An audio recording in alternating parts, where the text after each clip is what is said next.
everyone, greetings from National Skills Network on this very important occasion of India completing 75 years of independence.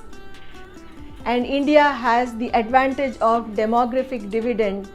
When we leverage this dividend, we are sure to see remarkable transformation in terms of development, balanced development, inclusive development, and so on. So for this economic development, it is very important to focus on skill development, vocational education, which can prepare our youth for jobs or help them to become self-employed or start off as entrepreneurs. But did you know that 75 years of Indian independence also has a parallel track of history of 75 years of vocational education and training, wherein there have been many committees, commissions, reports, lot of thought, lot of action over the last 75 years. Most of these policies and commissions have emphasized on instilling dignity of labor at the school level and college level through vocational subjects, and none of them ever said that vocational subjects are meant only for the disadvantaged or the socially backward or any of the downtrodden or deprived kind of a section of society, thus discriminating between the students. So that's something I think we need to reinforce now that we are saying that vocational subjects are extremely important and India needs lots and lots of youth to get trained to be employable and also to become job creators. If you look at NEP 2020, you will see that it has traces of a lot of historical evidence and a lot of historical debate and discussion that has gone in over the years, and this was even before independence. So what you read in NEP 2020 can be traced back maybe about 100 years ago. There were similar thoughts being expressed by various educationists and various commissions and people heading these commissions.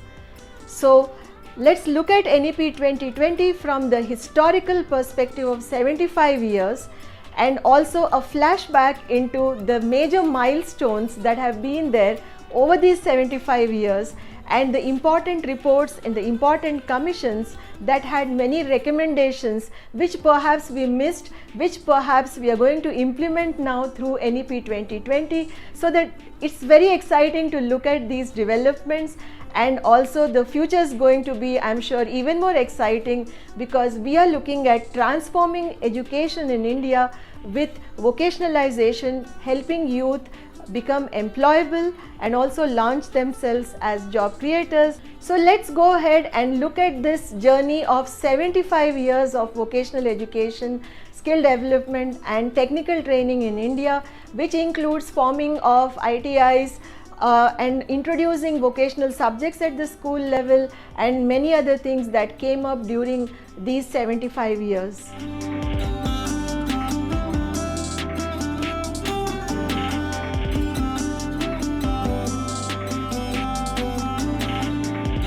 The importance of vocational education and craft-centric education was discussed even before independence.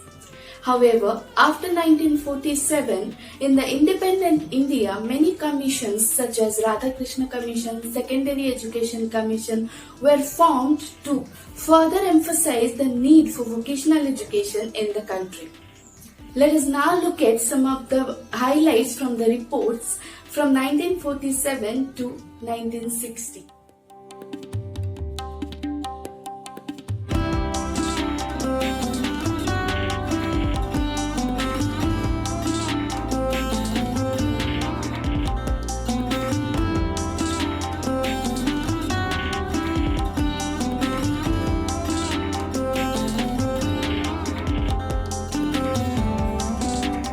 Let us now talk about the decade of 1961 to 1970.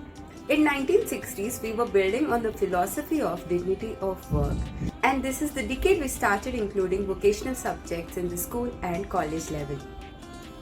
The period from 1961 to 1970 also saw the introduction of apprenticeships.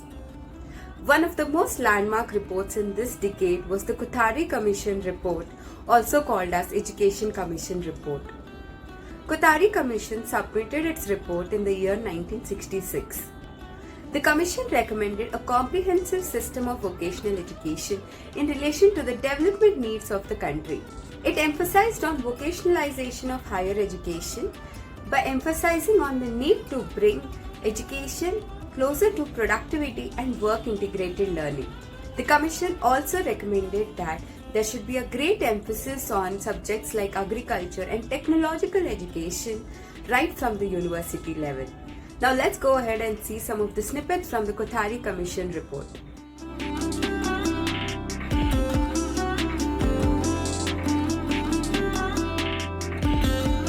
And if we talk about the time period from 1971 to 1990, the focus was more on the vocationalization of higher secondary education in India, for which many documents and reports were launched. One of the major reports would be the Higher Secondary Education and its Vocationalization, which was launched in 1976. In the upcoming slides, let us look at some of the key highlights from the report.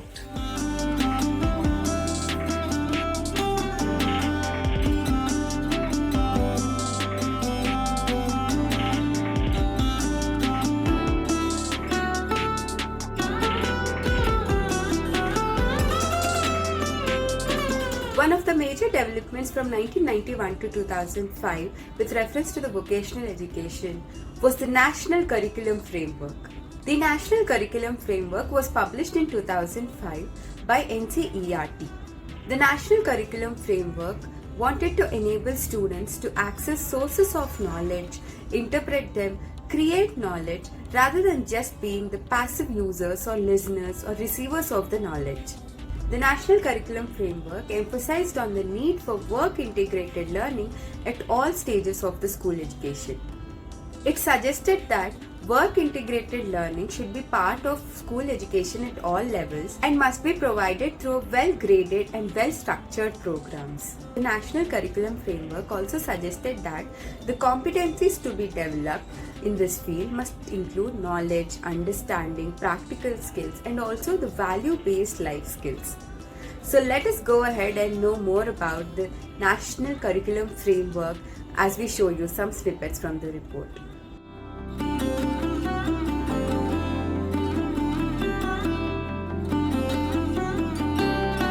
There has been significant advocacy and significant support for vocational education and training from the year 2000, mostly in the form of skill development.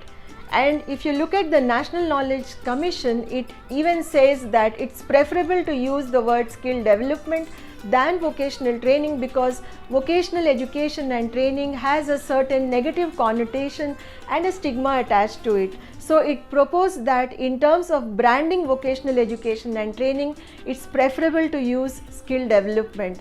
And so from 2000 onwards, we have seen lot of policies and lot of action happening around skill development courses, either short-term courses or long-term courses.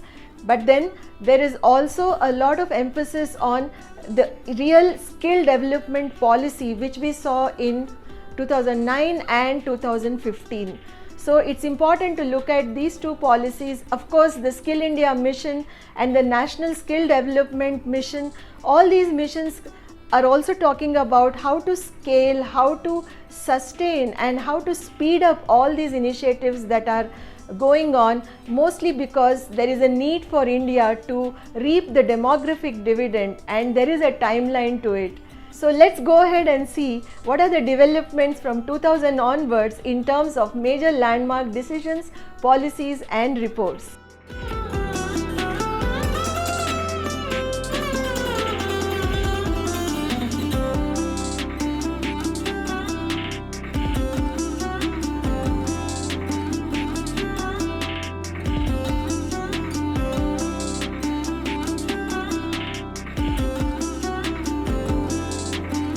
We have seen how far India has come in the journey of skill development and vocational education over the last 75 years. This year, as India celebrates its 75th Independence Day, and as we all are celebrating the Azadi Ka Amrit Mahotsav, let us all come together and work towards unlocking the potential of the youth who can effectively and efficiently contribute in the development of the country and growth of its economy, and also activate the vision of India 2.0. On that note, wish you all a happy Independence Day from Team NSL. So that's all from us today in this video. If you found this video helpful, don't forget to like, share and subscribe. Thank you all for watching.